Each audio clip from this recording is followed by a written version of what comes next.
Today, we're going to talk about 5 things that are probably killing your Facebook ads in 2023 and how you can avoid them. But before we dive in, I want to make sure that you've clicked that subscribe button and subscribe to my channel.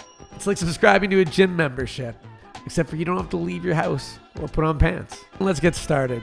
First up, too many benefits in your creative. Look, I get it. You're excited about your product or your service and you want to shout it from the rooftop. But trying to cram too many benefits into a single ad creative is like trying to jam on a pair of skinny jeans after a big Thanksgiving dinner. It's uncomfortable and it's just not gonna work.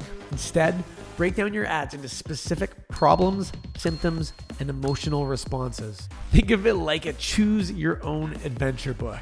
By giving your audience more specific paths to follow, you make it much easier for Facebook's algorithm to find the right people, more low-cost purchases. The next big mistake I see people doing still is using interests to target their audience, especially when at scale. If you're spending a considerable budget, it's time to start reconsidering using interests. Interests may have worked well in the past, but they tend to create audience overlap and micromanaging to prevent the Facebook algorithm from being able to do its job. It's kind of like trying to make a peanut butter and jelly sandwich with your eyes closed. Sure, you might get lucky and get it right, but chances are you're going to end up with a mess. So put down the jelly and let the algorithm do the work for you. Number 3 on our list is retargeting.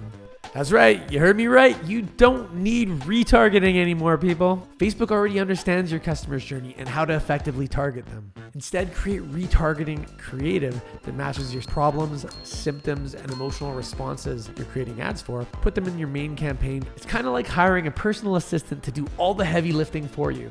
Sit back, relax, and watch the results roll in. Who doesn't enjoy being lazy once in a while? Numero 4 on the list is messy account structures. If your account looks like a hot mess, it's time to start reconsidering your tactics. Creating one campaign per business objective, per region, but it's kind of like organizing your closet. Will help you stay organized and focused. Sure, it's a pain in the butt to do, but once you've done it, it's a lot easier to keep track of where things are and find the things when you need them. Plus, you'll save time and money in the long run. Last but not least, not testing new buckets. Your ad creative is like a superhero. It has the power to reach new audiences and save the day. But if you're not testing new buckets to find new customers, you're missing out on some serious superpowers. These new buckets are kind of like trying new foods. You know, you're probably hesitant to at first. Every time you find a new bucket, it's going to be like finding your new favorite food. Get out of your comfort zone and try something new. There you have it, the 5 things that are killing your Facebook ads in 2023 and how you can fix them. Thanks for tuning in, and don't forget to smack that subscribe button. It's like subscribing to your favorite pizza place, except we won't judge you if you order pineapple on your pizza.